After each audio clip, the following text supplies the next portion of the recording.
কত জায়গায় পড়ে থাকে তাতে আমার কি? বাড়ি কিনে চেকের ফ্যাক্টরি বানাবো, লাশ নিয়ে খবরে চলে যাও। কে আপনার কাছে বাড়ি বিক্রি করেছে? আমার স্বামী। মিথ্যে কথা, আমার স্বামী বাড়ি বিক্রি করতে পারে না। এই দেখো বিক্রির দলিল। আমার স্বামীর লাশটা অন্তত দাফন করতে দিন। অত সময় আমার হাতে নেই, লাশটাকে বাইরে ফেলে দে।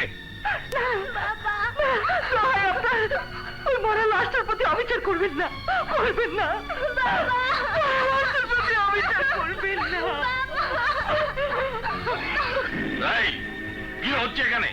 এ বাড়ি আমি কিনেছি, দখল নিতে এসেছি। লাশ পড়ে আছে, দখল নেবার আর সময় পেলেন না? জান এখান থেকে। এত যদি দরদ থাকে তাহলে 50,000 টাকা দিয়ে দিন, আমি চলে যাই। নিন। ওটা দিন।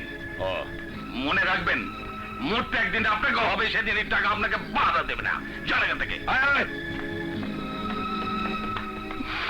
ইয়াকুব মিয়া, আপনি কি করলেন? এই ঋণ আমি কি দিয়ে শোধ করবো?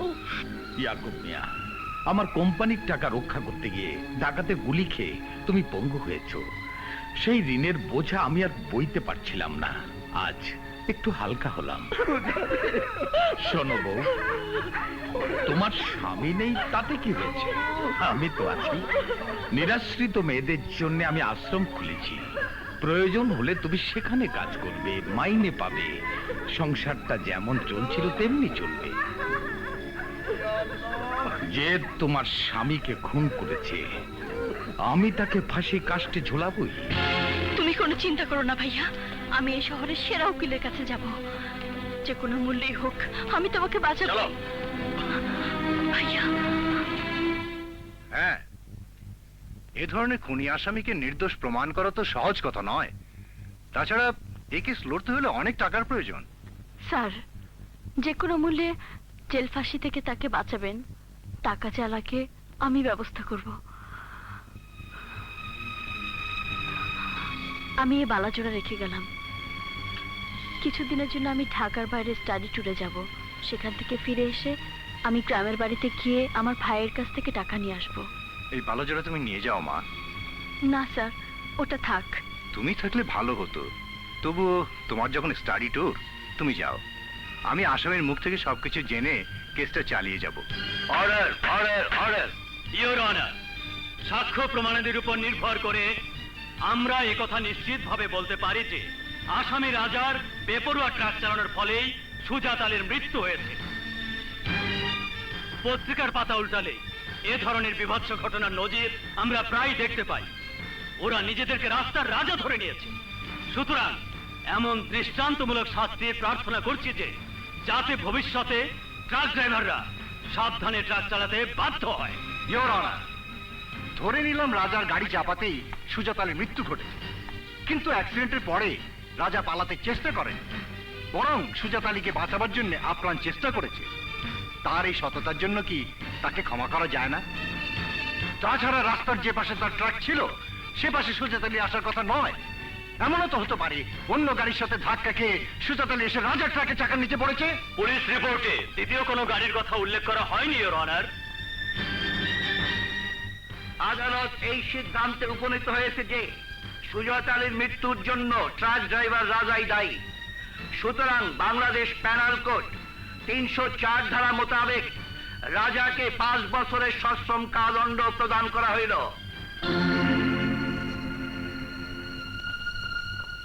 ইওর অনার, আমি একটি আবেদন আপনার কাছে পেশ করতে চাই। বলুন। মানুষ হত্যা করলে মানুষের শাস্তি হয়, এটাই আইনের বিধান। আইন তো মানুষের কল্যাণের জন্য। রাজা জেলখানায় শাস্তি ভোগ করবে, সুজাত আলী পরিবার ধুকে ধুকে মরবে, খুনিকে অভিশাপ দেবে, এই তো। অন্যদিকে রাজা জেলখানা থেকে আরো বেপরোয়া হয়ে উঠবে। অপরাধীর মনে অনুশোচনার জন্ম না দিলে সে অপরাধ করা থেকে বিরত হবে না ইওর অনার।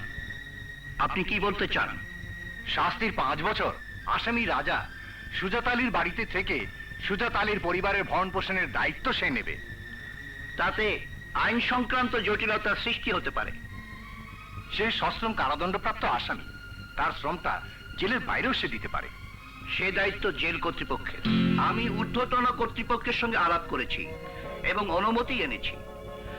রাজার জন্য একটা এক্সপেরিমেন্টাল সাজার ব্যবস্থা করা যেতে পারে, কিন্তু এ ব্যাপারে পুলিশ ডিপার্টমেন্টকে একটু সতর্ক হতে হবে।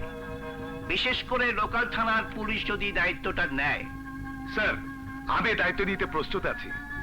এই ধরনের সাজা যদি মানুষের জীবনে কল্যাণ বয়ে আনে, তাহলে আমরা অতিরিক্ত পরিশ্রম করব না কেন? পুলিশ তো জনগণেরই বন্ধু। হ্যাঁ, আমরা যদি সাকসেসফুল হই তাহলে ভবিষ্যতে এ ধরনের সাজা আইনসিদ্ধ করার জন্য আমরা আইন বিভাগ তথা পার্লামেন্টের কাছে আবেদন করব। Thank you sir, thank you, thank you very much. You welcome. ভাবি, রনি, রনি, ভাবি, পুপি, আমার বাবাকে মেরে ফেলেছে, ওই দেখো কবর।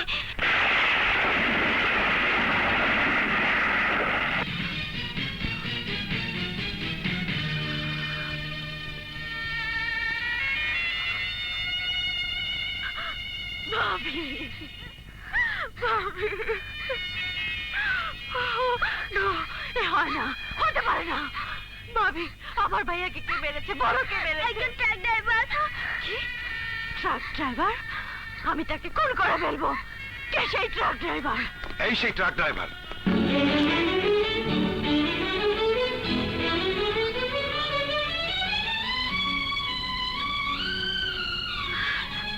আমার ভাইকে খুন করে তুই আমার ভাই সাজতে চাস?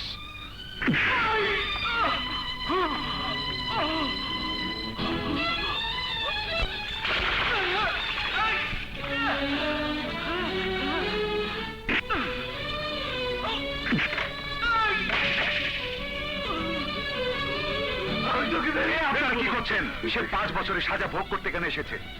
আপনার ছেলে বেঁচে থাকলে যা করতো সে তাই করবে। আপনাদের ভরণ পোষণের দায়িত্ব এখন থেকে তার। এটাই তার সাজা। ওকে এখান থেকে নিয়ে যা দারোগা সাহেব। ওর সামনে থাকলে মরা মানুষটার কথা কিছুতেই ভুলতে পারবো না। কিন্তু আইনকে আপনি অমান্য করতে পারেন না। কিসের আইন? কিসের আইন? আমার ভাইয়াকে খুন করেছে, ভাই আর বিটাতে থাকতে পারে না। তার ছায়ে বাড়ির জন্য অমঙ্গল, তাকে কিছুতেই সহ্য করতে পারবো না। যারা সাজা দিয়ে তাকে এখানে পাঠিয়েছে তাদেরকে বলে দিন আমরা নাচে মরে যেতে প্রস্তুত, তবু সহ্য দয়া নেব না। আপনারা সবাই ঘরে যান। সে এখানেই থাকবে। আপনারা তার সাহায্য নেন বা না নেন, সে এখান থেকে কোথাও যেতে পারবে না। আমাকে আইনের পথ ধরেই চলতে হবে। আমি আমার নিজের জীবন কি হতো আপনার স্বামীকে ফিরে আনতে পারবো না।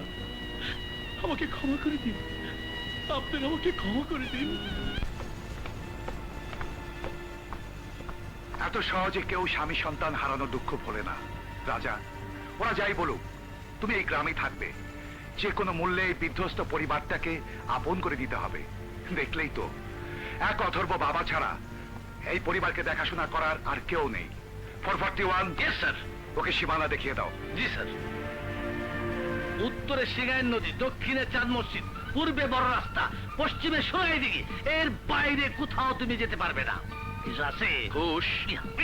সকালবেলা ঘুষ দিয়ে আমি নাস্তা খাই, দুপুরবেলা ঘুষ দিয়ে ভাত খাই, রাতের বেলা ঘুষ মাথায় নিয়ে ঘুমাই। আমি ট্রাক ড্রাইভার, পুলিশকে ঘুষ দেবার অভ্যাস আছে। তুমি খুনি হলেও ভদ্রলোক।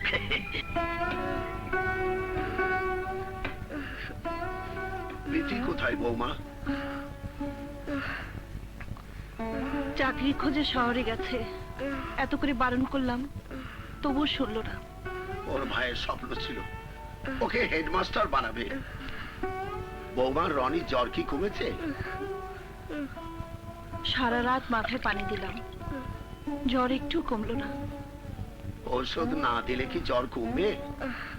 তাছাড়া কি না কি জ্বর, ডাক্তারকে তো দেখাতে হবে। জানি বৌমা, ঘরে কানাকড়িও নেই, ডাক্তার আসবে কেন? কিন্তু জ্বর তার অভাবের কথা শুনবে না। তুমি একটা কাজ করো বৌমা, তুমি একবার খান সাহেবের কাছে যাও। খান সাহেব? হ্যাঁ মা, লোকটা খুব ভালো। আমি যেতে পারলে আমি নিজেই যেতাম, কিন্তু কিন্তু আমার তো আমার পাটা।